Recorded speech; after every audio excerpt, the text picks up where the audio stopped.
Namaste, everyone. Welcome to the Cārvāka podcast. This is your host, Kushalmehra. All right, so my guest today is David Finkle. Now, I met David, I guess it was on the 20, last, it was in June, I guess, when, to be precise, I think it was the 27th or 26th. I don't remember the exact date. David was also one of the speakers at Samhita, the celebration of multiculturalism, which was organized by the Great Indian Festival and Canadian Center for Mindful Habitats at the Schenkman Arts Center in Ottawa. And in fact, David was one of the first opening speakers over there. It was about storytelling and folk tales from different cultures. And I was just mesmerized at that time when David tried to explain his culture, where he comes from, the history through stories. And I remember at that time going up to David and telling him, "You have to come on the podcast." And David was nice enough to agree, and he's right here. David, thanks for coming. Hey, my pleasure. Thanks for having me, man. All right, so David, so I have this thing on the podcast because you're here for the first time. If you could tell a little bit about yourself to everybody, what you do, your background, and how the process of your own discovery into what you do has begun. Maybe we can start over there.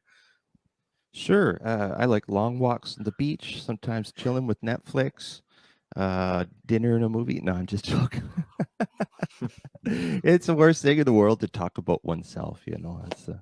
But yeah, okay. So I'll give you a little brief of a background here.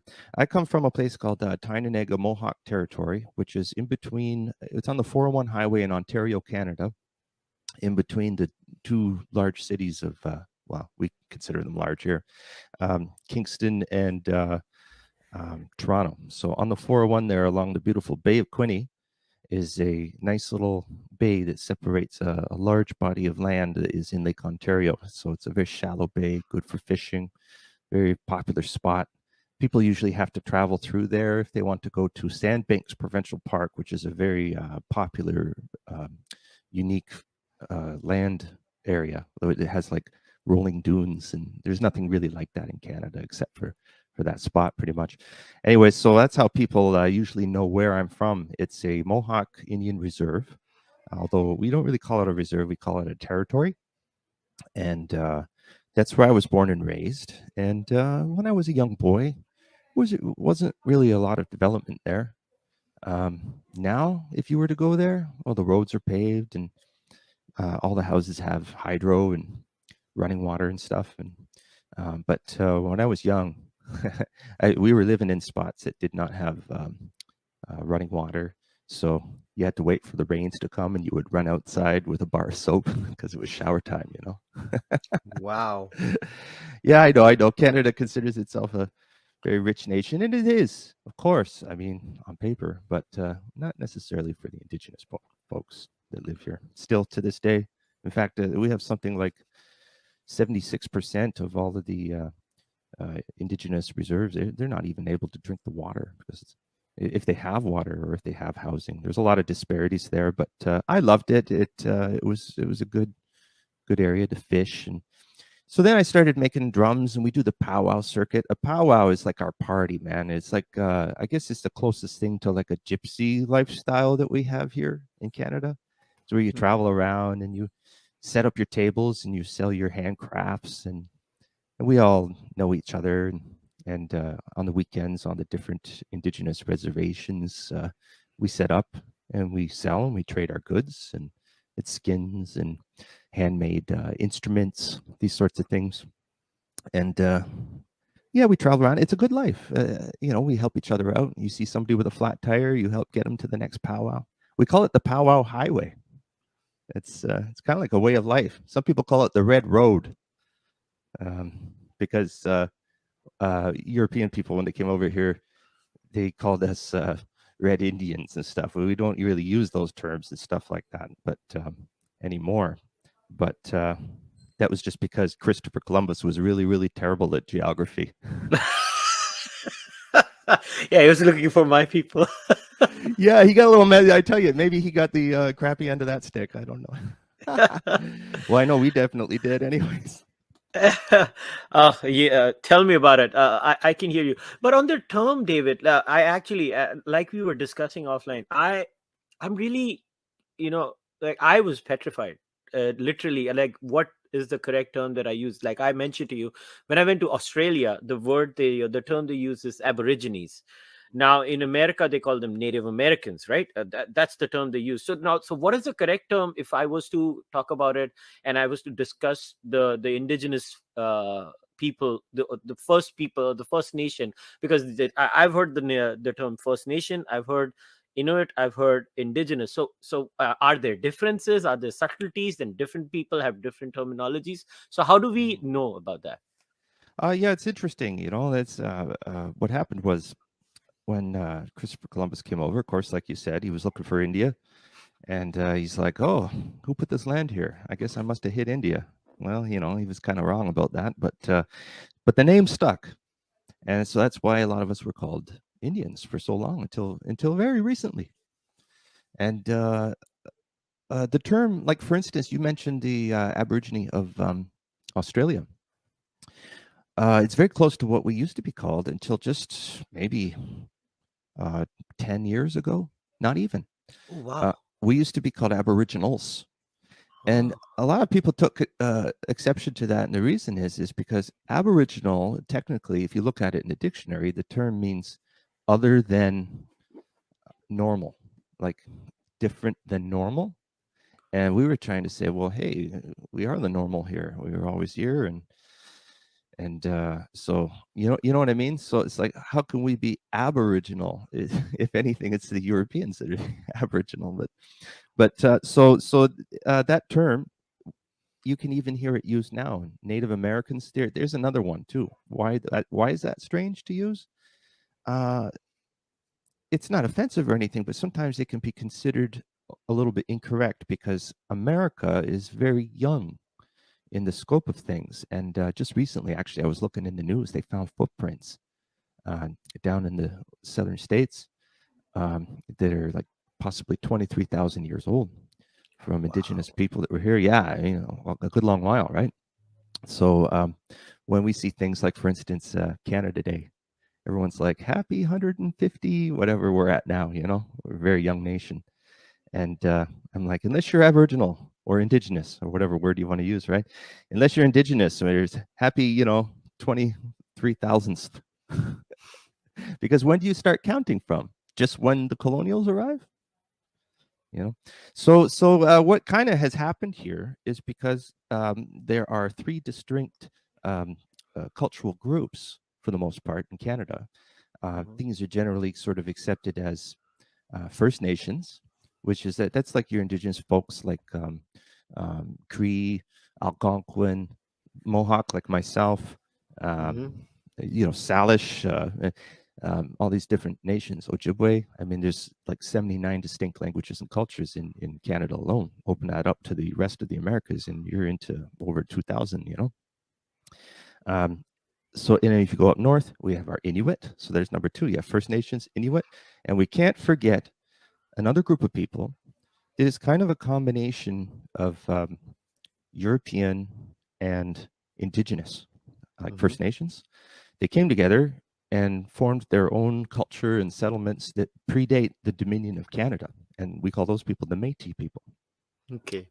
So Métis doesn't simply mean mixed, like European and First Nations. These were actual settlements, the folks that were living there, and then Canada happened despite them. So they kind of got the same sort of treatment as all the rest of us. So whenever we usually do an event, we try to make sure that we acknowledge all three of those cultural groups. And that's just sort of the way that things have boiled down just in recent years. Everything's very new here. All right. So Hope so that answers it. no, no, no. So this is perfect. So can we talk a little bit about the Mohawk community then? Maybe so what's the history of the Mohawk community? And um, like you said, your community is from a particular area which is near the 401 or off the 401. Now, so how far is the Mohawk community spread across Canada? Are there different states where the Mohawk community is there? Yeah, actually, it straddles the border of the Oh. states. So there's a Mohawk Valley down in New York State, and Mm-hmm. some of our reserves actually are right in the middle. Like the line goes right through them. Oh. And but traditionally, up around where I'm from, it was not necessarily our indigenous lands.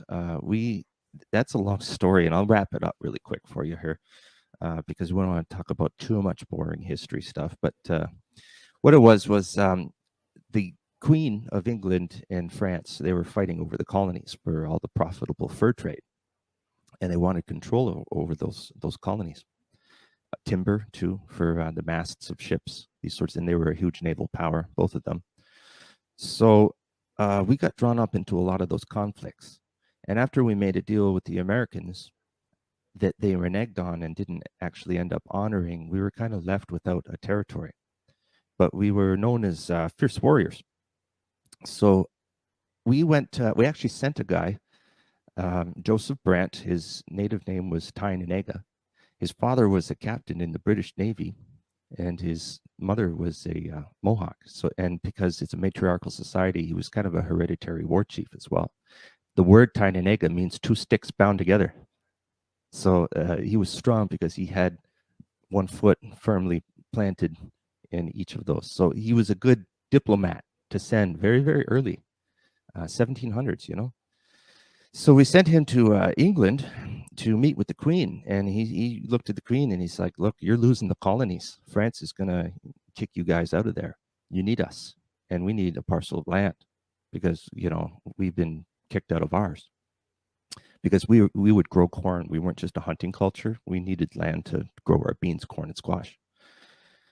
So she made the deal that, help us repel the French, and in return, we'll give you a parcel of land. So this is why we find a lot of Mohawk folks up in what's now known as Canada area, even though traditionally our lands were a little bit further to the south. Mm-hmm. That's very interesting. So now let's get into a little bit of the cultural aspect, and just to give everybody a brief idea, today's podcast is going to be slightly different because today's podcast is going to have segments where we might even have music. Today's podcast will have segments where we'll have storytelling, because this is going to be, at least I'm lucky enough, I think this is an opportunity for me to get a detailed insight into a new culture. And I'm selfish, I want to know everything then.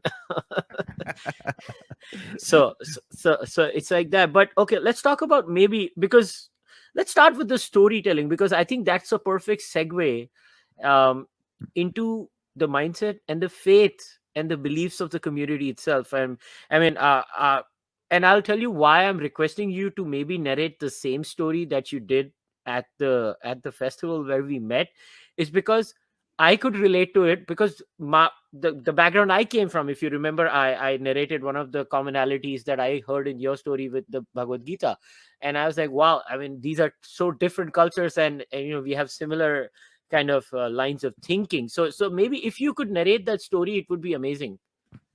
Sure. Now that story there, I know so many of them. What the one that I told that day, was that the one? Did that happen to be the one about hummingbird? Yeah, hummingbird. Yeah. Okay. Yeah, I'll be happy to tell you guys that, because that's a good story to tell, because it's not too long. Some of our stories would go on for days. Now that would be a war of attrition. That would be a long podcast. So don't Yeah. worry, I'm not going to tell you any of those stories. Now, before I tell you the story, I just want to preface this. Storytelling was more than just kind of like a form of entertainment before we had Minecraft and Fortnite, you know, before YouTube. What did we do, right? Because it wasn't all doom and gloom and hard work. Of course, it was living off the land, but there was times where you had a successful crop or a successful hunt, and it was time to relax. What were you going to do with your time, right? So yeah, there is that aspect of the entertainment value of it, but it was so much more than that. Storytelling, in particular for the Indigenous folks, and I suspect for probably many people in the world, actually, was not just entertainment. It was like a form of, it was a formalized educational system. One where people would listen to the stories, identify with the characters, and based on how things worked out for those people, would decide whether or not they want to emulate that behavior or not. So it not only kind of told you very important facts about nature, which mushrooms kill you, what you do, how to explain how we got here, all these sorts of things. It also kind of would inform your moral compass.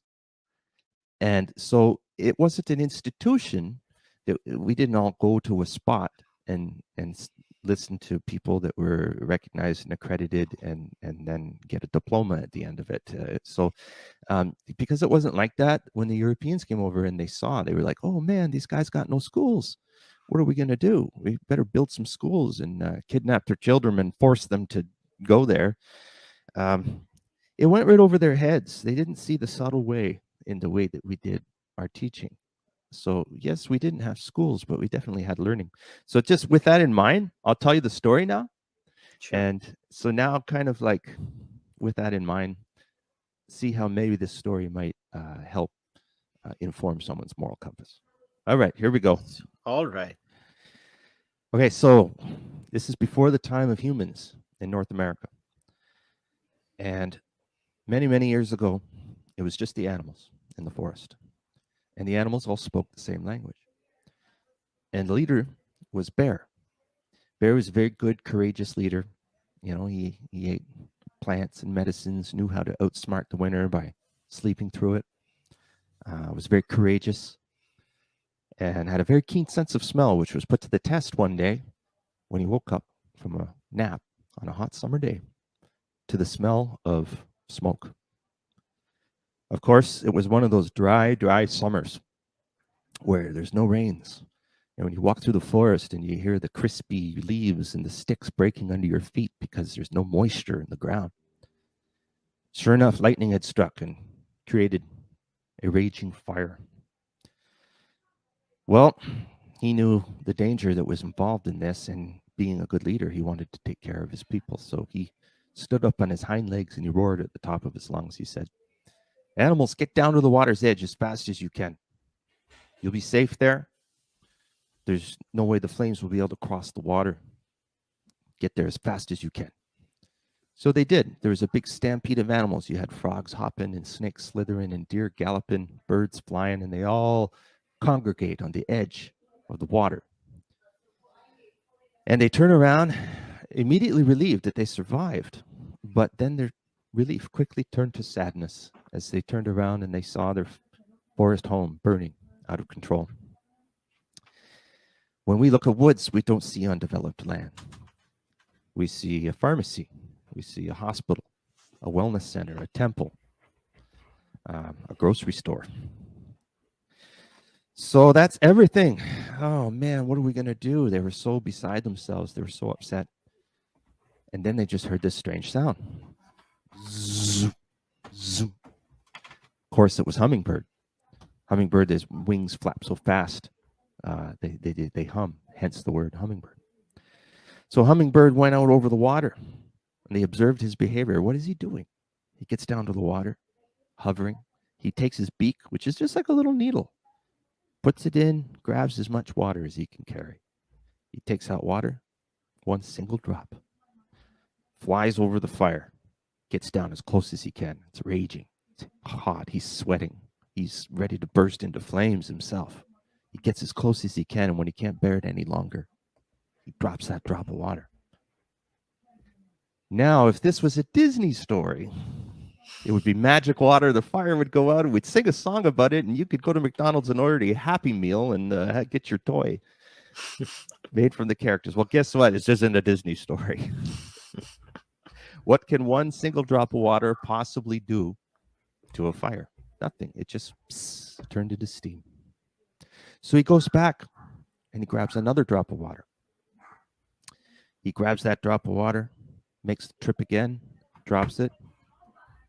Well, this is where you can hear the hearts breaking in the children when I tell them this story, that they can't accept. They've been given so many happy endings, they can't accept that it's not working. Well, this is what happens. Back and forth he goes, drop after drop after drop. And finally, the other animals are looking at each other and they're like, what is Hummingbird trying to do? Do you see this guy? I said, I know. Has he lost his mind? Yo, Hummingbird, are you crazy, man? Can't you see it's not working? But back and forth he goes, grabbing drop after drop. Well, their comments embolden everybody, and before you know it, they say, I guess it's okay, we can tease this guy. So, yeah, you're stupid. And they start calling him names and bullying him, but he doesn't let it stop him. He keeps going back, even though it doesn't seem to be working. Well, Bear sees what's going on, Bear is a good leader. He's not teasing hummingbird like that, but even he doesn't quite understand. I mean, we don't have to be smart to be a leader. So he says, I don't understand what hummingbird's trying to do, but I don't want to see my little buddy get teased, so I had better put a stop to this. So hummingbird comes back to get another drop of water. And as he passes by all the animals gathered on the shore, once again, Bear stands up on his hind legs and says, Hummingbird, what are you doing? And Hummingbird stops just long enough to say the words, what I can. It's a heavy story, isn't it? Mm-hmm. Now, how's that story affect us in our life? What sort of things can we learn from that? Well, if you're a little person in kindergarten, very, very young, 4 or 5 years old, quite often when I ask them that question, they'll say, even little people can be capable of great things. You know, so they identify with the character. It means that the story is working. Fast forward to today, our modern society. We're the animals in the forest. The forest is our world. What are the fires? Poverty, war, racism, disease, pollution. Some of us are out there working like hummingbirds. Some of us are just acting like the other animals gathered on the shore. And some of us even go as far as to make fun of the people that are trying. If the other animals had have helped hummingbird, it would have been more than one drop of water. What is an ocean if not several individual drops of water? They might have been able to put their forest home out, you know. But instead, they spend their energy teasing the people that are trying. So this echoes today in our society, I believe. And I think that there's good lessons that can be learned from that story. No, absolutely. I totally agree with you. In fact, like I said, the moment I heard this story, it took me to Sri Krishna's message in the Bhagavad Gita, where Sri Krishna says in the famous verse, I mean, I'm just repeating the Sanskrit verse, which is Karmanye Vadikaraste Ma Pareshu Katachana, where the message of Sri Krishna was always that you have a goal in mind, but you have to focus on your actions. And when you stop focusing on your actions is when things go out of order, and it's very important to stay focused. And I think the story of the hummingbird to me has always been about, the hummingbird is only focusing on what it can achieve, and it is trying to do its own bit. A lot of times people suffer, what is this called, NIMBY, not in my own backyard, or whatever they call it, right? Yeah. So they always say, this is not in my backyard, why should I bother about it? Or in modern parlance, it's called the no true Scotsman fallacy, right? Everybody, they think, oh, I'm not gonna go, the famous thing where there are 10 farmers and there is a grazing land, and one farmer thinks, hey, if my cow goes and grazes evil and keeps on grazing, and other 9 are following it, so who cares? Or it's just there are different versions of it, where basically, oh, I'm sorry, I used the wrong name. It was not the true Scotsman. It's the other one. I forgot the name. I'm completely blanked out. But the idea is that when we think about others doing it and not us having to do it, is when problems stand. And I think this was a really amazing story that stood out to me. But now a little bit about the faith and the culture. So how does the Mohawk faith work? Like, what is the Mohawk faith like? How does the faith system? How is it structured? Yeah, there is a structure to it. Have you ever heard the term bury the hatchet? Yes, Oh, I you have. heard that one, yeah. Yeah. Okay, so that, and for those of you that don't know it, what it means is two people are not getting along, or two parties are not going along, and maybe a third party might come and say, hey, you two, why are you guys fighting? Isn't it time you buried the hatchet? Meaning, make peace. Well, that comes from a story of the peacemaker, who was like, I guess, the closest thing we could consider to like a prophet figure that we had. We called him the peacemaker. And the peacemaker arrived in a stone boat, in a canoe made of stone. And he had another person with him that did the speaking for him, because he himself had a stutter. Isn't that a strange thing to it's a detail. I mean, I think that this guy actually existed. But anyways, apparently, before the inception of the Six Nations Confederacy, as it is somehow known as, we also have other names. We call ourselves the Haudenosaunee. Some people have called us the Iroquois Confederacy. It all means the same thing. It used to be just four. There was four nations that were kind of fighting amongst each other. And the story goes that the peacemaker came and said to the four war chiefs that represented the four warring nations, said, gather around this white pine, which is a really nice smelling, beautiful tree that we have many of in Canada here. And they did, and they gathered around, and apparently he had like supernatural powers, right? So this guy lifted up the tree, like levitated it, and it created a great big huge pit where the roots were, because it came right up by the roots and all. And he said to the warring chiefs, he said, take your war axes and your war hammers, your hatchets, throw them into that pit. And I don't know about you, but if I seen somebody do that, I'd be like, yes, sir. Right?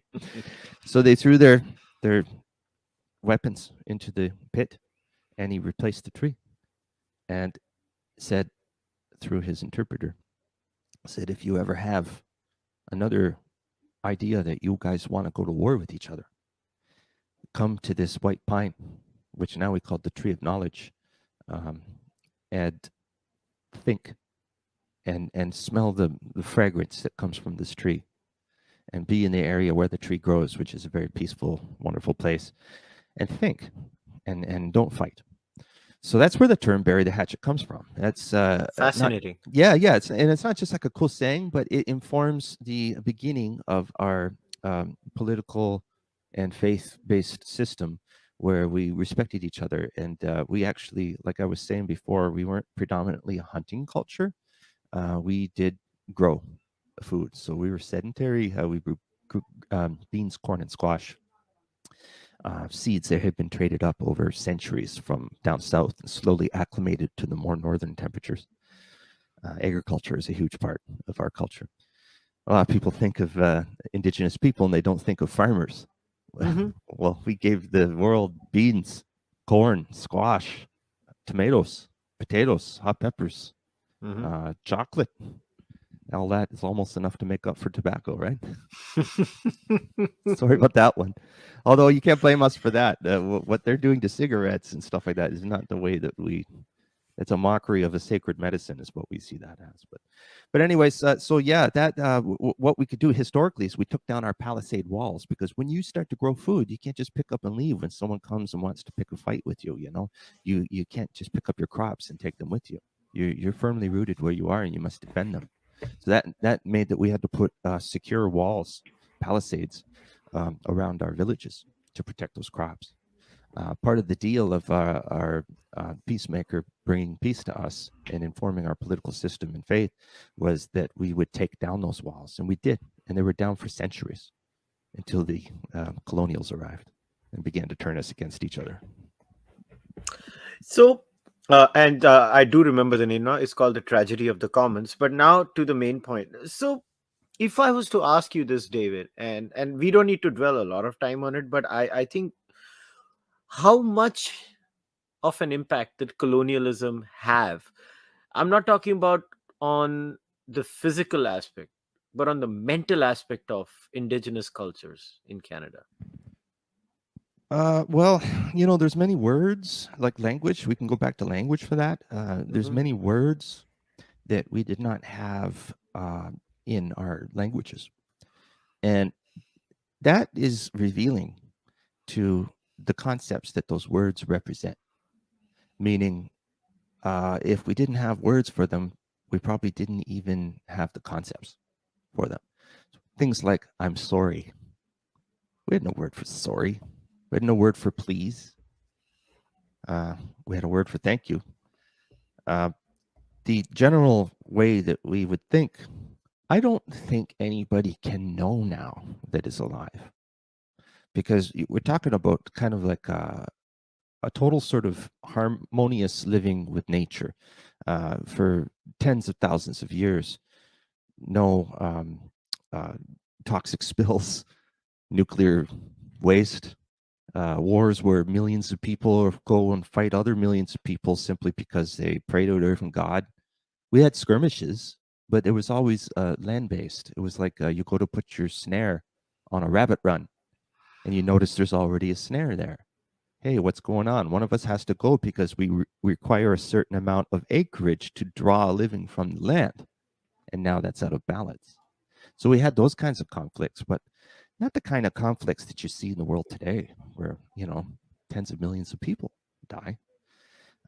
So I don't think it's possible, is my answer. I don't think it's even possible for someone to conceive of what that was like, to have that mindset, where you consider the rocks, the rivers, the animals not to be apart from you, but to be part of you, and you're part of it, not the master of it. That is a new concept that has come.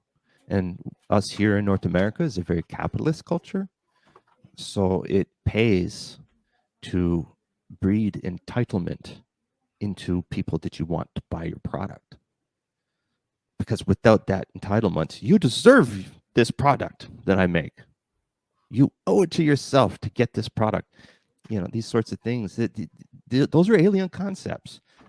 Nowadays, what makes a person cool? And driving around in a Lamborghini? Ooh, hey, check it out. Look at how much money I have. Look how rich I am. What made a person cool back in the day? I have grown so much more food than I could even possibly eat. Enjoy. Here, have this food. Wow, that guy's cool. Look how good of a hunter that person is.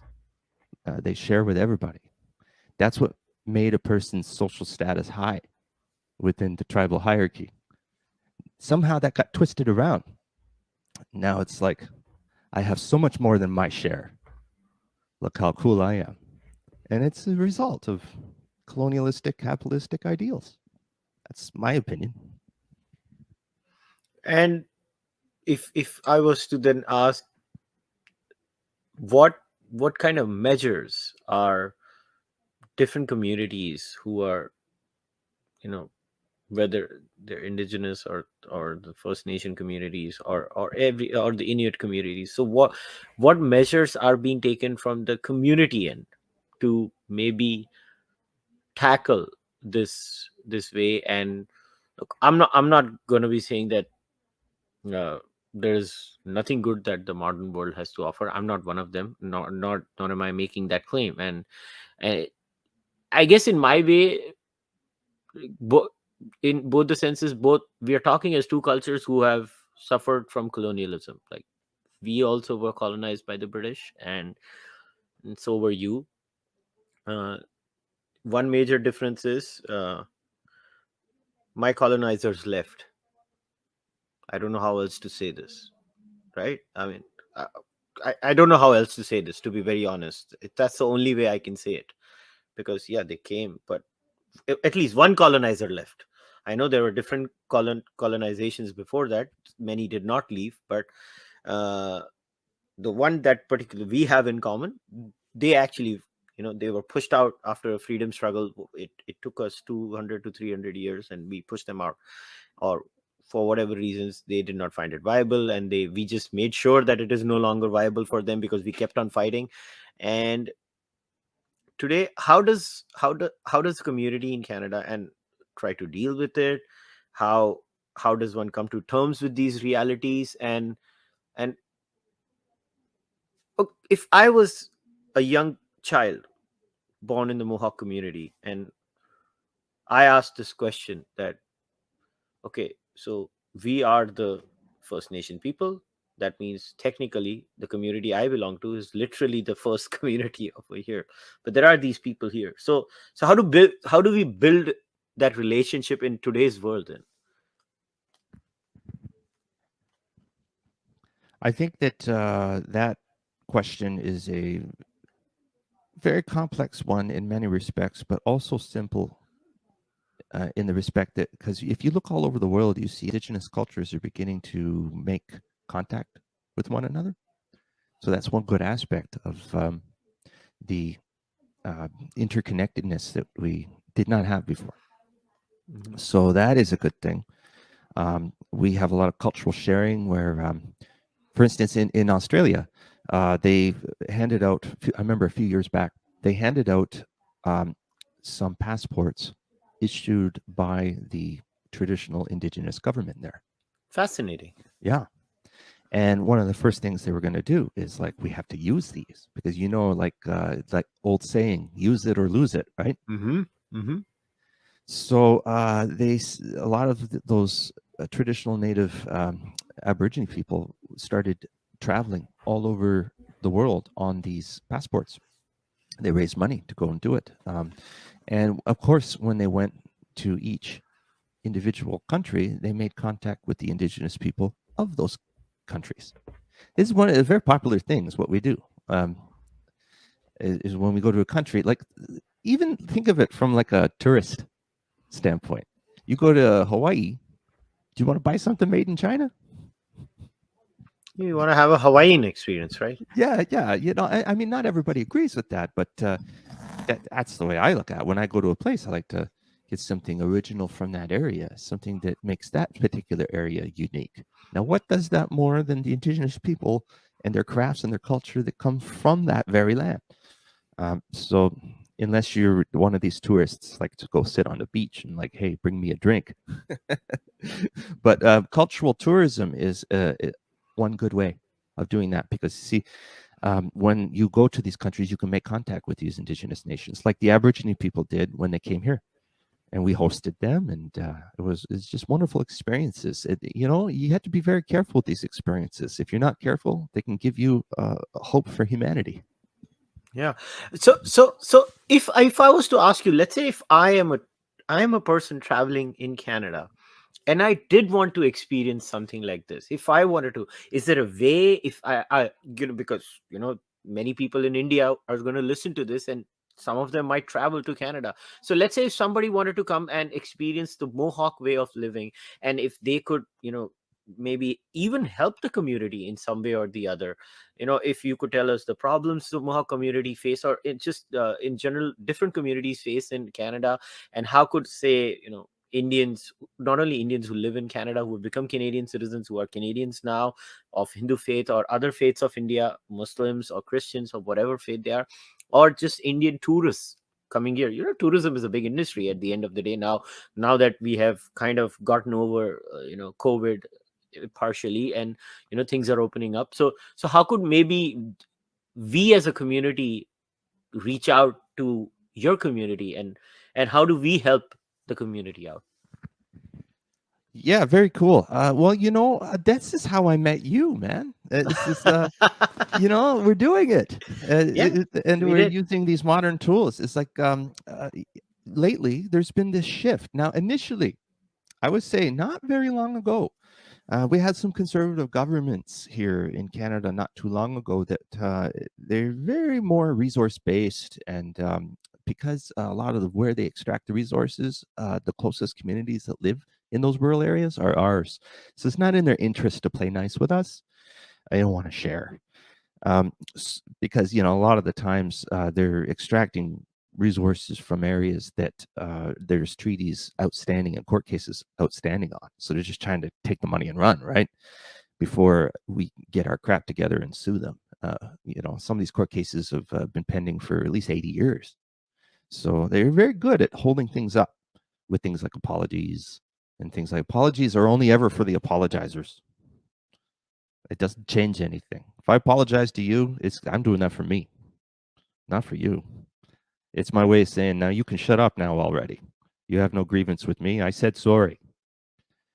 What about tomorrow when I treat you the same way? Do you know what I mean? So, but how can we help? To get back to that is how I met you. I noticed, whereas before there was a lot of new Canadians that would come to Canada, people, they see a lot of our people in the cities, and they might not be doing too well. They might be engaging in crime or drug abuse, and not looking like they're doing too well. Well, we don't do too well in the cities, but if you go to the reserves, you see we're hardworking people, and a lot of the times the people that are unwanted emissaries in the cities, quite often they're outcasts. They didn't act in a respectful manner, so we put the run on them, and then they go to those spots, and people, especially new Canadians arriving, not knowing the full stories, they see, oh man, these Indigenous people here are really messed up. They get confused, and they see that. So as a result of that, there was not really ever really a lot of interest, because there's not a lot that our government is doing to let new Canadians know about the mistakes that they made in the past. They don't want, it's embarrassing. If you messed up, you don't want people to know about it. Also, if it's going to affect who you vote for. So lately, I have noticed more of an interest from new Canadians coming over here, because let's face it, if you're a new Canadian and you're here, not always the case, but many times, it's because you've endured a lot of the same problems that resulted in you having to leave to come here. So now that I've noticed there's a camaraderie as a result of that, when people are starting to finally know the full picture. And so when I see a lot of events and stuff like that, whereas nobody would even think in a million years of contacting us to be involved, nowadays they are. There's been positive change there. And that's what resulted in me being able to have the honor and the pleasure of coming and hanging out with all those Indian folks at that event where I came to meet you. And now it leads to this podcast. And who knows, people listening might be like, oh, So there is good things that happen as a modern. I'm not one of these people that says, let's all run back to the teepee either, I mean, I like the fact I could turn my tap and water comes out, that's kind of nice.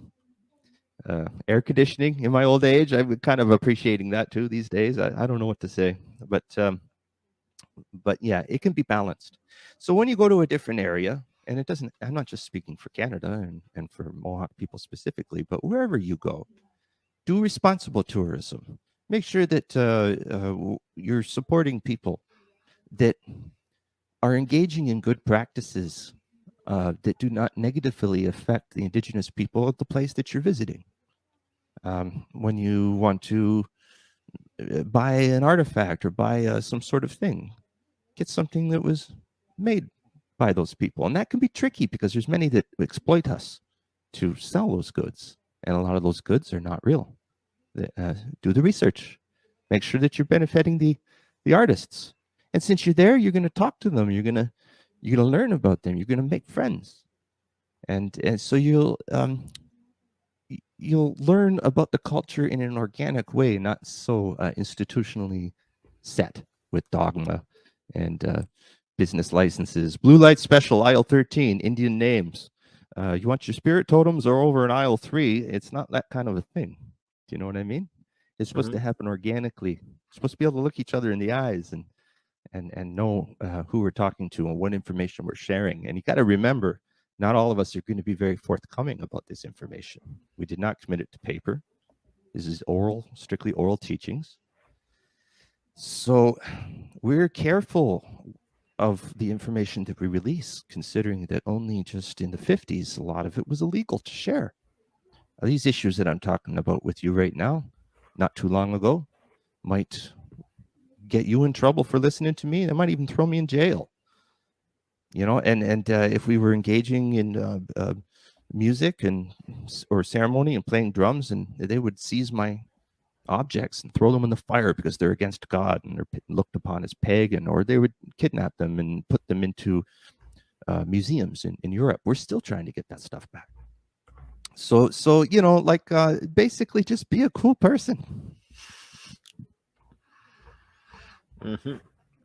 So, but if, let's say, is there like a internet resource that people can go to? Let's say these particular brands or these particular names or these particular companies are owned and run and managed by communities in Canada, and they are certified. Is there like a certification system which is controlled by the native communities themselves, and they say these are our brands, these are the things that we approve of, and if you want to support us, you can go to this website. Is there any resource like that? Well, sometimes resources like that, they come and go with such frequency, that it's hard to really pay too much attention to them. I mean, I've been doing this so long and been doing the powwow highway and going and doing things in that traditional way that sometimes somebody will get a grant to start something like that. And as soon as the money runs dry, it goes the way of the dinosaur. And then it's like till the next one. And myself, I'm a little bit jaded, I must admit. I don't pay too much attention to that stuff because it comes and goes with such frequency. But there are many organizations and many people that are trying to get things like that underway. Everything's very new here. Our residential schools, only the last one closed just in 1996. So things are very fresh here. We're still figuring it out. A lot of these issues and healing, really, from a lot of this. So we have a long ways to go. Maybe that could go back to the last question you did about how could someone assist. Well, we know you guys are really good at computer stuff. All right, so anybody listening to this, if you're a Canadian and you're a tech geek, then in the description of the podcast you'll have David Finkle's details. At least I'll have David's website there, and maybe you guys can contact David. Do the right thing. If this is how one ancient culture can connect with another ancient culture, and maybe we can help each other out, I think I would be more than happy. I'll try my best to do whatever I can, because what happens in India is, I'll tell you, there are a lot of, I know what you're talking about, cheap knockoffs where big companies will try to either exploit those communities over there. India has a great tradition of crafts and fabric, and those old weaving patterns. Now I understand in the modern world you cannot have a lot of these things are just not viable anymore, and economics does play a role, but there are many things that are still viable in the modern world, and there is a huge industry of that in India from different things, till the extent that the government of India also takes an active role, like the Prime Minister of India recently, khadi is a particular kind of very unique Indian fabric, and the Prime Minister will just send a tweet out, and there is a government run thing in India, it's called Khadi Gram Udyog. So basically it's a store that is run by the government. It sells products made out of a particular fabric. I'm just giving it as an example, and then people can go out there and buy it because the Prime Minister is saying this, depending on how many people like him and hate him. The ones who like him will go and buy it, the ones who hate him will not.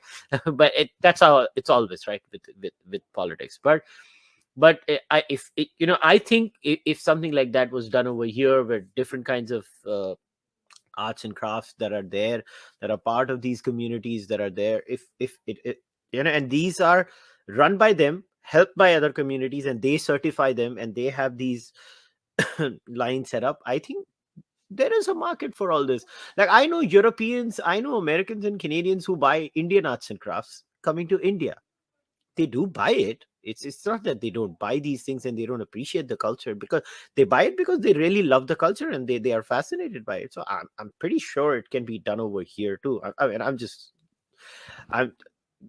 thinking in those terms. Now, David, the one thing that I wanted to talk about, which is something that I wanted to keep for a while for this segment of the podcast, is, so you're a musician, right? So Don't okay, tell my friends. yeah. So obviously I'm going to be linking David's website. It is David Finkle Drums, right? That's the name of the website, right? Well, it's just my email. Yeah. Yeah, I'll send you something. All right, so can you tell me, so what, okay, so I'm on your website right now, and it says Caveman Techno. Can you tell me what is Caveman Techno? Well, okay, so you know how there's like a lot of the classical way of looking at music is old instruments that haven't changed for thousands of years. The construction in them, even just to get the materials to make them, is difficult. and Mm-hmm. involves a lot of work. Um, and then you have like this crazy technical, brand new state of the art stuff that just came out like 5 months ago, and with synth pads and looping technology. These two camps quite often could be viewed upon as at odds with each other. Mm-hmm. I don't think that has to be the case. I think they can be woven together like a finely woven thread. You're talking about fabric, right? Um, and it doesn't mean that one has to exist at the expense of the other. Mm-hmm. So why I use the word caveman techno is because caveman is for the old and the traditional, techno is for whatever's new. So the word itself is kind of a joking. We don't take ourselves too seriously. Uh, it's a joking way of looking at joining the two. Yeah. Interesting. So it's basically, I'll give you an example. So this is, I guess, a way of bringing back old musical styles to a modern audience. So I'll give you an example. So in India, there's something called Coke Studio. It was basically sponsored by Coca-Cola, and it is in India and Pakistan both. And then there are other versions of it. There is something called Peninsula Studios and stuff like that. So basically, what they try to do is they blend semi-classical Indian or classical Indian or and folk music, both, all different genres, and then they render it together in a modern way. So there'd be a drum kit involved, there'd be guitars involved, and there'll be ancient instruments involved too. There'll be those, and they mix it together, and then they blend a fusion of that. So am I getting it right? Is that something that you're trying to attempt through your own music? Well, I can't help but do it. I wish I could say that it's a concerted effort, because that would make me feel like I was really smart and forward thinking. But really, it's just inevitable result of living in the world I live in. Awesome, awesome. So so so i- when you create this music, and obviously I'm going to be requesting you to play some things, so for maybe, I guess, for the listener and the viewer to get an idea about it. So what, I guess we can break it down in two ways, and then I'll hand it over to you now. Is maybe we can start with, I guess, what is the ancient sound or closer to the ancient sound, and then what are we trying to do today with the new music, and so how does the old and the new then come together, and why is it coming together in a particular way? I guess that would be the best way. And you can play the music whenever you want to. I don't know when you're going to play, so I'm just handing it over to you now. I don't know either, but yeah, yeah. So yeah, it's just like when you have these old instruments, they are quite often made from materials that are found in whatever local area. We take for granted in our modern world shipping and having access to all these exotic goods. Maybe don't take as much. Um, we don't take it for granted quite as much after supply lines have been interrupted with the pandemic and, in many cases, in the war and stuff. We're starting to recognize, hey, why is it so hard for me to find my cell phone cable?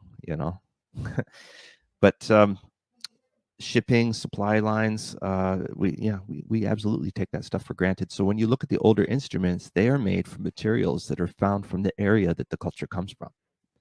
So, for instance, like I'm a drum maker and a flute maker and a rattle maker, and when we go to those powwows, which is always the best way for you guys to touch base. If people come, go to a powwow. You're never going to be made to feel weird.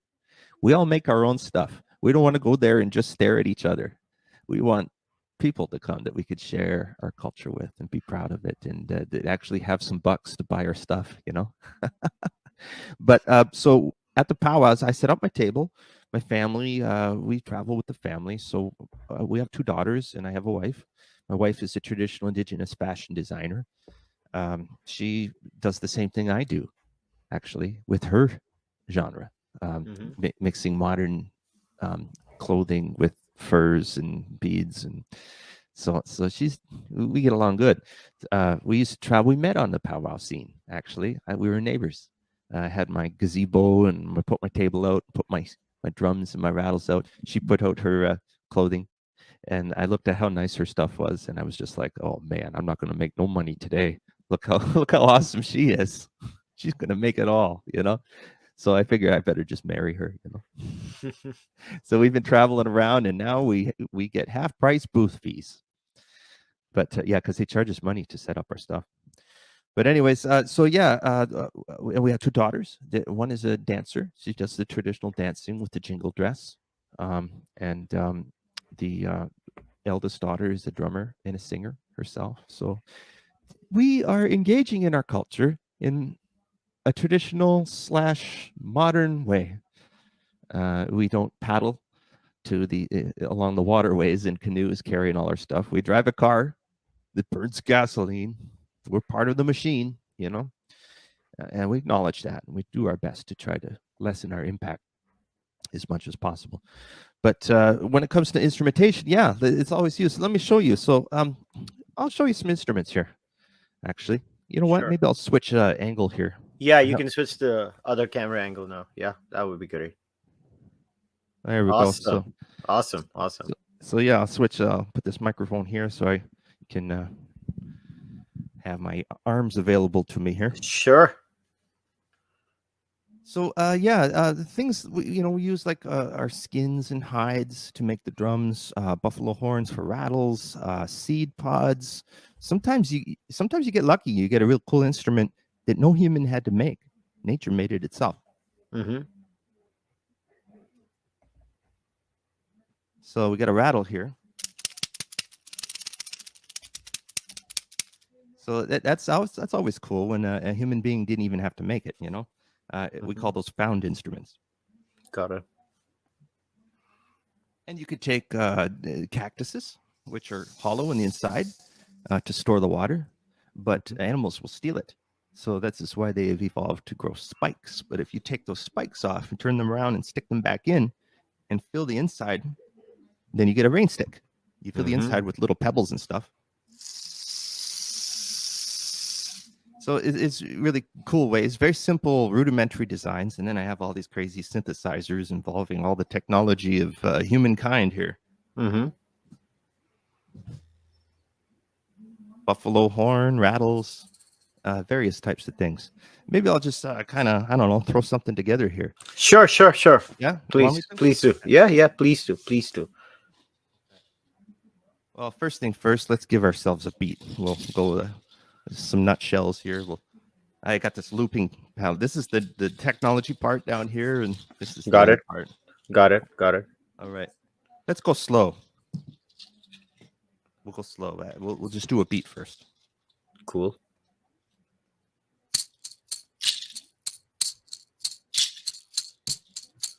So there, I lock it in, and there's my beat. Is that rattle guy?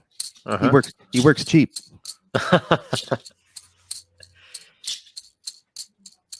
So here's one of my rattles I made. This is a hoop of birch with corn inside.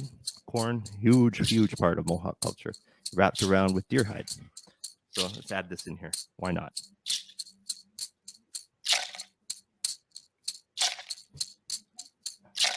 So very, very simple for now. Okay, but you got to understand, our music was done communally, so it was very accessible for everybody. We didn't have like performers that would sit there and play at you. We play with you. So because our music is so accessible, it wasn't like one particular segment of the population would need to study from a very young age to learn all these. It was easy so that we could all do it together. So what are we going to add here? Let's add some nature sounds just for the heck of it. Sure. Let's go for it.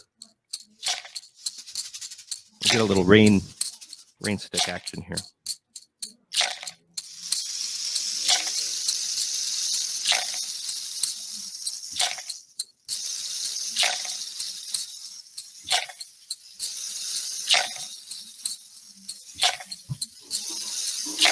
Add a little bit of thunder. I know there's a lot of places that maybe some of your listeners might be enduring some drought, so we're going to give you guys a little bit of rain here as best we can. Perfect.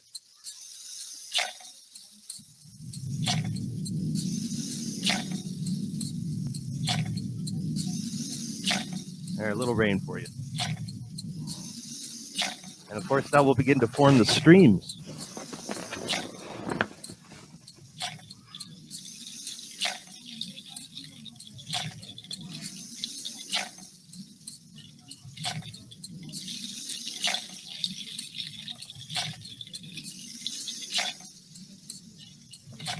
And what lives in the streams? Little critters, some of the first critters to come out of the waters.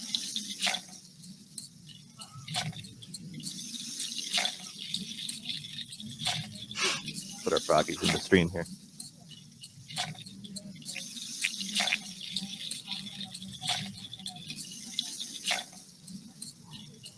And he better watch out from the rattlesnake.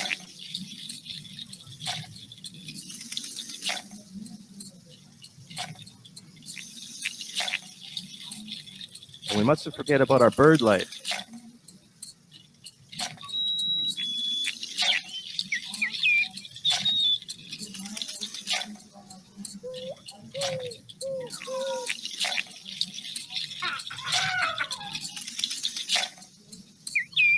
Did you hear my dog? He's getting in on the action. Yeah. That's great. Thanks, buddy. You're hired. We form a duo now. I can hear him. It's great. This is great. He knows.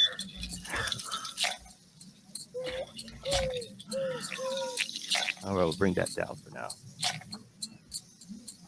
Let's get our beat happening.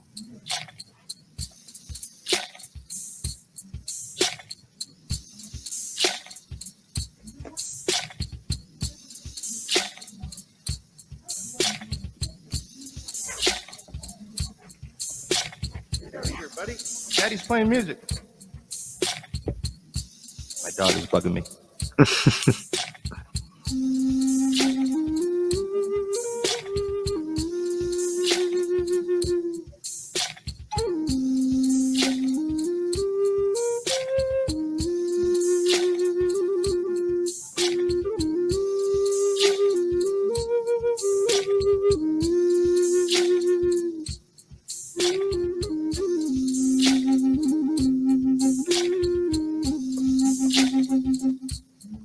Now we can get creative here, and maybe what we'll do is we'll add a bass line with this flute. Here we go.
You can get funky.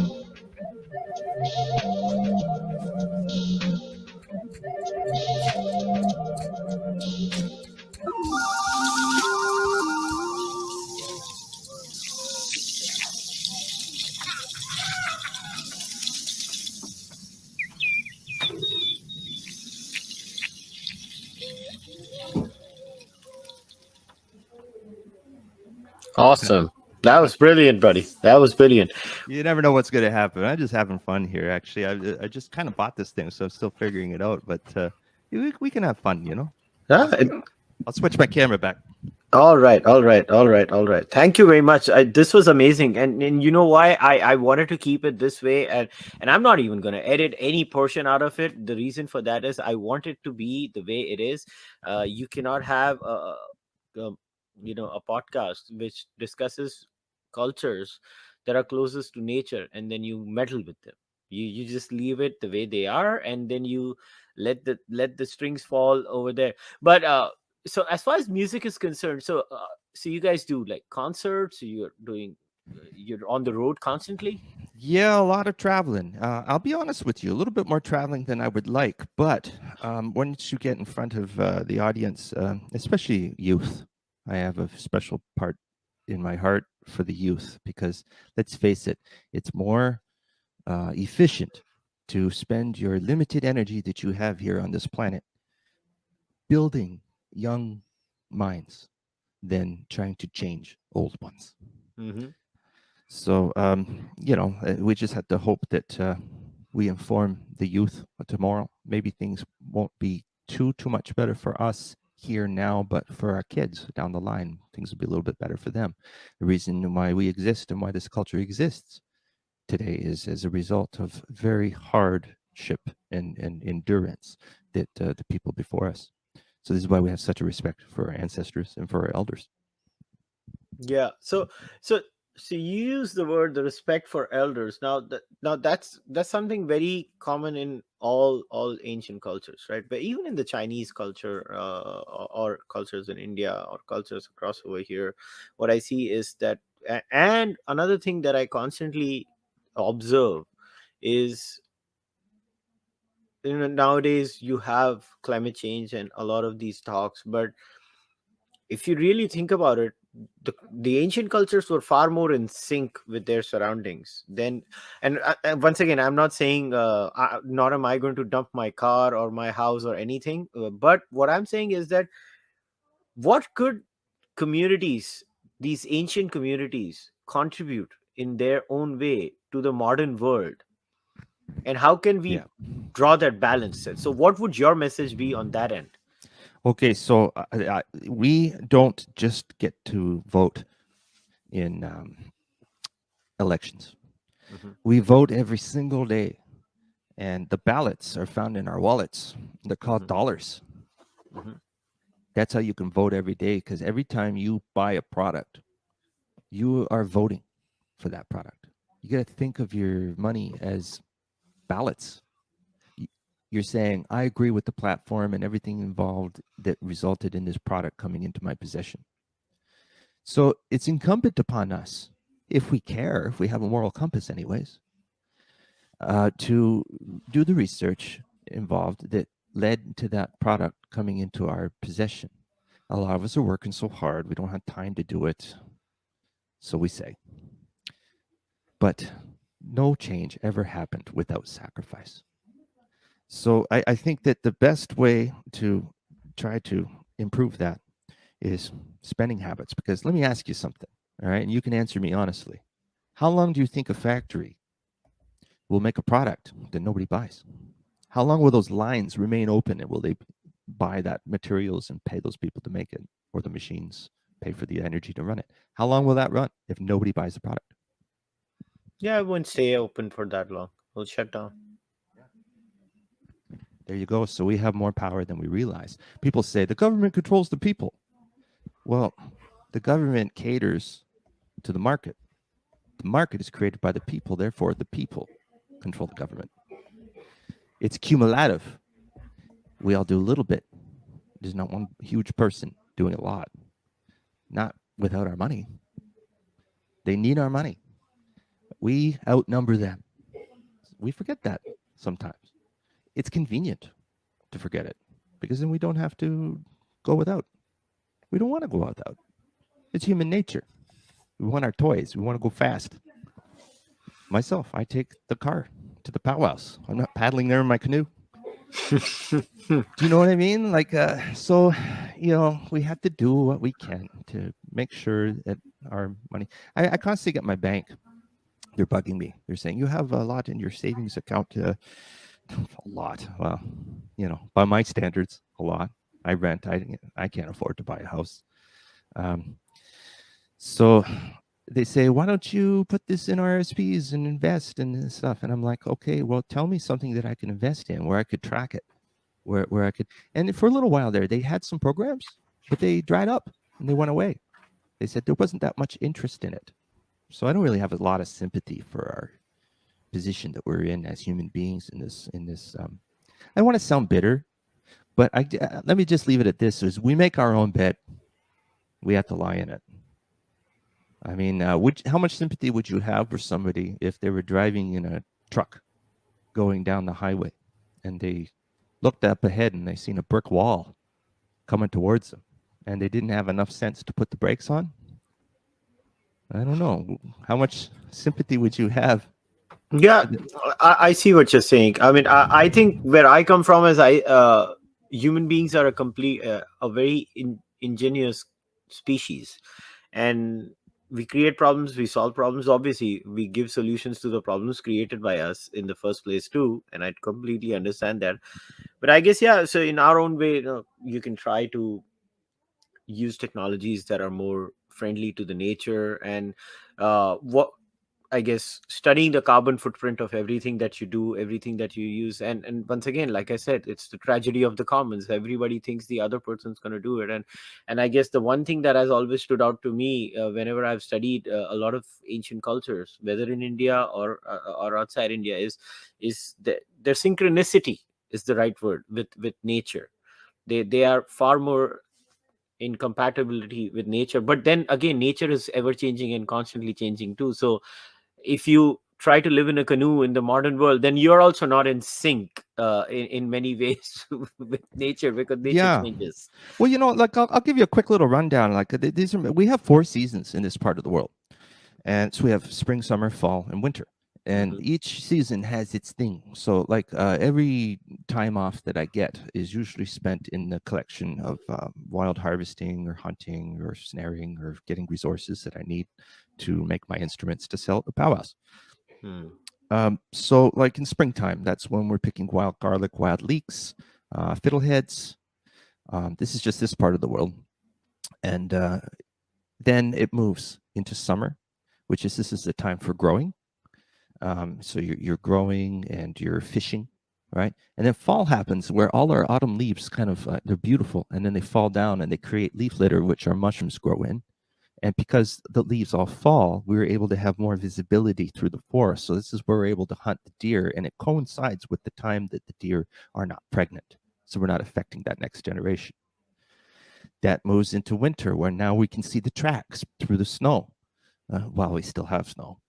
And we were able to do our snaring and do some of our medicine collecting, where we can see certain types of funguses and stuff that grow on the trunks of trees and stuff. And then it turns into spring, and it all happens again.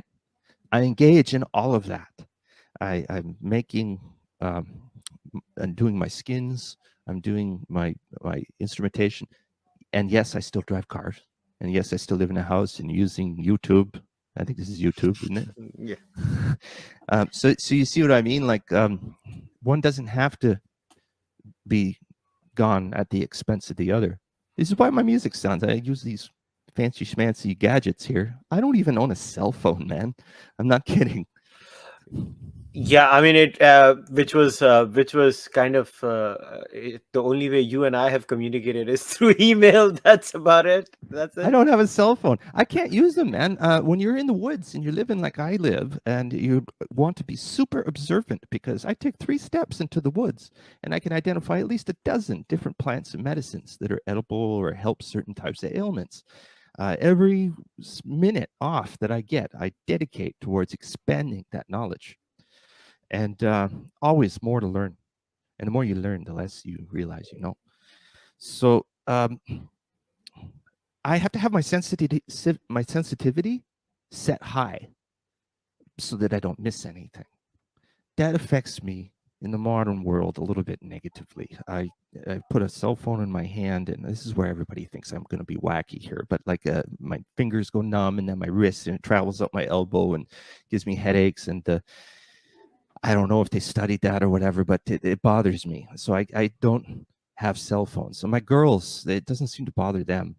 But so I pay for 3 cell phones, but I don't know. I don't use any of them. Yeah. So So I just can't do it. I just can't do it because my sensitivity, if your sensitivity is set high in an urban environment, you're going to go crazy. that's interesting. I just find it fascinating that so when you go, are there like things where you take people on tours inside these places where All they the can time. join you?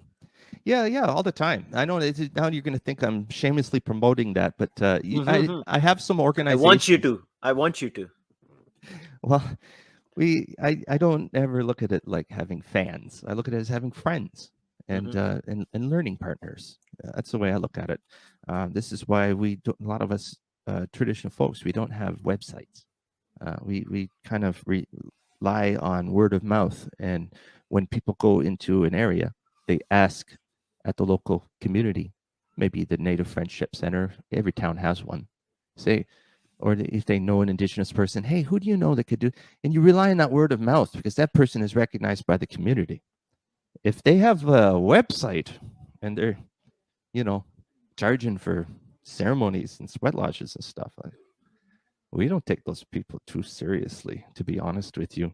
We unless like we don't know who they are a lot of the times, and it's unfortunate because they're very visible, more visible than the traditional people. A lot of us don't have sites, yet we rely on being found rather than shamelessly promoting ourselves. So it's yucky. It feels yucky to do that. You know what I mean? But yeah, so it's easy to get sidetracked. We're having a great, I don't know if we're having a great chat or I'm just talking everybody's ears off here. No, no, no. This is amazing. So please, please continue. But okay, good. You asked for it.